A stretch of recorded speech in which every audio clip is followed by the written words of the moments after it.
All right, so today we're diving into a kind of sticky situation, Yeah.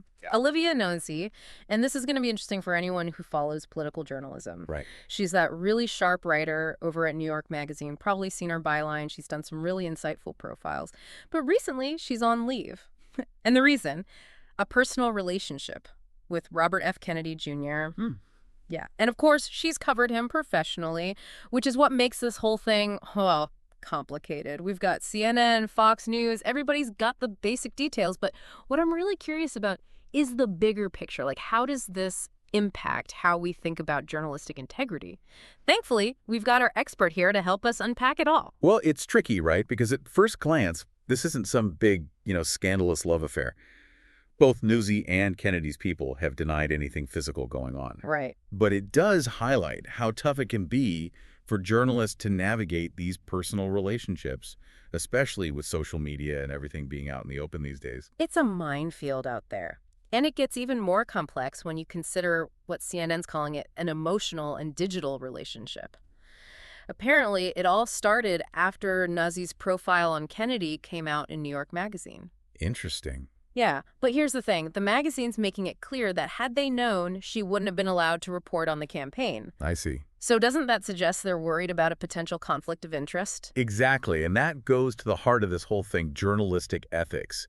It's not even enough to just be unbiased, you have to be seen as unbiased. That's where the idea of objectivity comes in. Basically, it means keeping your reporting neutral, free from any personal opinions or outside pressure. So it's all about perception then, like how it looks, even if nothing, you know, shady is actually going on. You got it. Because even the appearance of a conflict can really damage a journalist's credibility, which then, of course, impacts the public's trust in the news. Yeah, makes sense. So let's look at what we know actually happened. Both CNN and Fox are saying Nuzzi's acknowledged the relationship and that she wishes she had said something sooner, just to avoid this whole mess. Hmm. But, and maybe I'm missing something here, if the relationship started after the profile was already published, how much of a conflict could there really be? That's the million-dollar question a lot of folks are asking. But honestly, the timing doesn't mean a conflict couldn't exist. Yeah. Say Nuzzi's working on a follow-up piece about Kennedy. Even subconsciously, her feelings could impact the reporting. Oh, I see. Like it could be subtle, not even intentional. Exactly. The sources she picks, the angle she takes, even just the way she writes it. Our personal lives can bleed into our professional ones. I can see that. And in journalism, those little things, they can really change how people interpret the news. And it's not always as clear-cut as a romantic relationship either, right? Right. What about, like, if a journalist is close friends with someone they're covering, or if they've got money invested in a company they're reporting on? You're getting at it. The lines can get blurry. Journalists, they're people too, right? Right. They have their own lives, opinions, experiences, all that shapes how they see the world. Sure. The challenge is knowing when those personal things might be getting in the way of fair and accurate reporting. Which brings us back to transparency, right? Like we were talking about before. So let's say a journalist is close with a source. Wouldn't it be enough to just tell their readers about it? At least then people know there might be a bias and they can decide for themselves. In a perfect world, yeah, maybe. Transparency is important, helps keep the public's trust. But it's not always so simple. How so? Well, just because you say you might be biased doesn't mean the bias disappears. Right. Even if a journalist is trying their best to be objective, just knowing about that relationship, it can still influence things without them even realizing it. Yeah, it's like you can't unknow something. Once you know it's there, hard to ignore. Exactly. And then there's the question of how much is enough. Should journalists have to disclose every personal connection they have, even if it has nothing to do with their work? That's tough. Where's the line? It's something news organizations are always wrestling with, especially now with social media. Everything's so out in the open. True. It's not just what happens in the newsroom, it's how it all looks from the outside. Especially with so much focus on journalists and whether or not they can be trusted. Right. Which brings us back to Nuzzi. New York Magazine's putting her on leave while they do this big review, getting a third party to look into everything. What do you think about that? It's a tough one. See, on one hand, it shows they're taking it seriously, right? Bringing in someone from the outside, being transparent about it. I can see that. But on the other hand, you could say it's a bit of an overreaction, she came forward herself, admitted it, said she was sorry. And her work so far hasn't been inaccurate or biased or anything. At least that's what New York Magazine said after they did that first internal review. Yeah, exactly. And that's where it gets even trickier. It's totally possible to report on something objectively, even if you have a connection to it. Okay. But the public, the court of public opinion, that's a different story. Mm. Even the possibility of bias, even if it never happens, it can be enough to damage a journalist's reputation. And when that happens, people lose trust.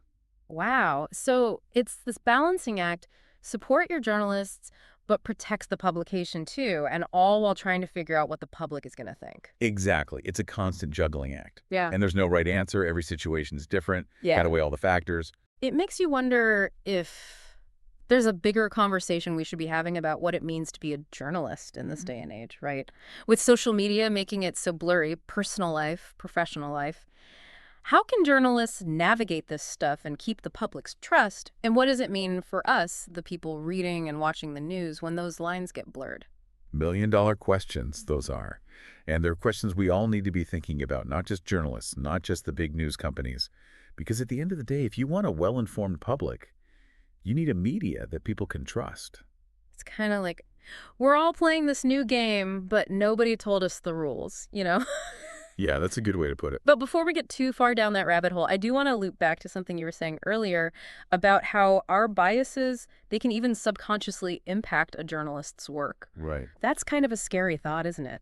That someone reporting the news might not even realize how their personal relationships are affecting what they're writing. Yeah, it's something to think about for sure.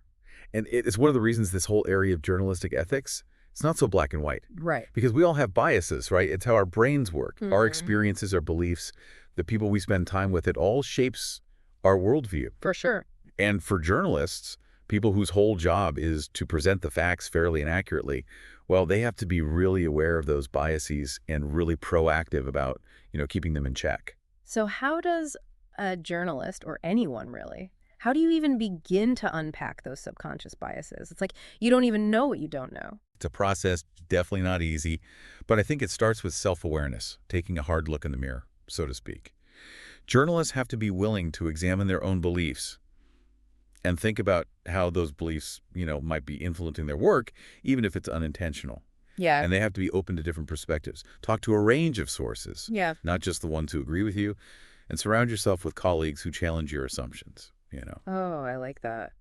So having people around who make you question your own thinking, expose those blind spots you might not even know you have. Exactly. Yeah. And honestly, that's something we should all be doing, not just journalists. We've all got our favorite news sources, the ones we tend to trust and agree with. Of course. But it's so important to get outside that bubble. Seek out news and opinions from different sources, even the ones you think you might disagree with. It's like that saying, you are what you eat, but for information, right? Exactly. If we only consume stuff that confirms our existing biases, it's going to be that much harder to see when our own judgment's getting clouded. Makes you think. So bringing it back to Nuzzi and Kennedy for our listener, what's the big takeaway here? What should they be thinking about if they see her byline on an article in the future? I don't think it's about, putting Nuzzi on trial or assuming everything she writes is now suspect. It's more about understanding that this situation, it brings up some really important questions about journalistic ethics, about the potential for bias, conscious and subconscious. And it's a good reminder that as news consumers, we all have a responsibility too. We need to engage with what we're reading and watching critically, to be aware of our own biases, and to actively seek out a range of voices and perspectives. So skepticism is healthy, and so is curiosity. Absolutely. Well, this has been a fascinating deep dive. We got into the weeds of this whole Nuzzi and Kennedy situation, but I think more importantly, we really unpacked what it means to be a journalist, what it means to consume news, especially in the age of social media and all that. It's a conversation I think we're all going to be having for a long time to come. Really appreciate your insights on all this. My pleasure, really. These are issues I care deeply about, so it's always great to get to dig into them. And on that note, we're going to wrap up this deep dive. To our listener, thanks for joining us. Remember, staying informed, it's a journey, not a destination. So keep those questions coming, keep those minds open, and we'll see you next time.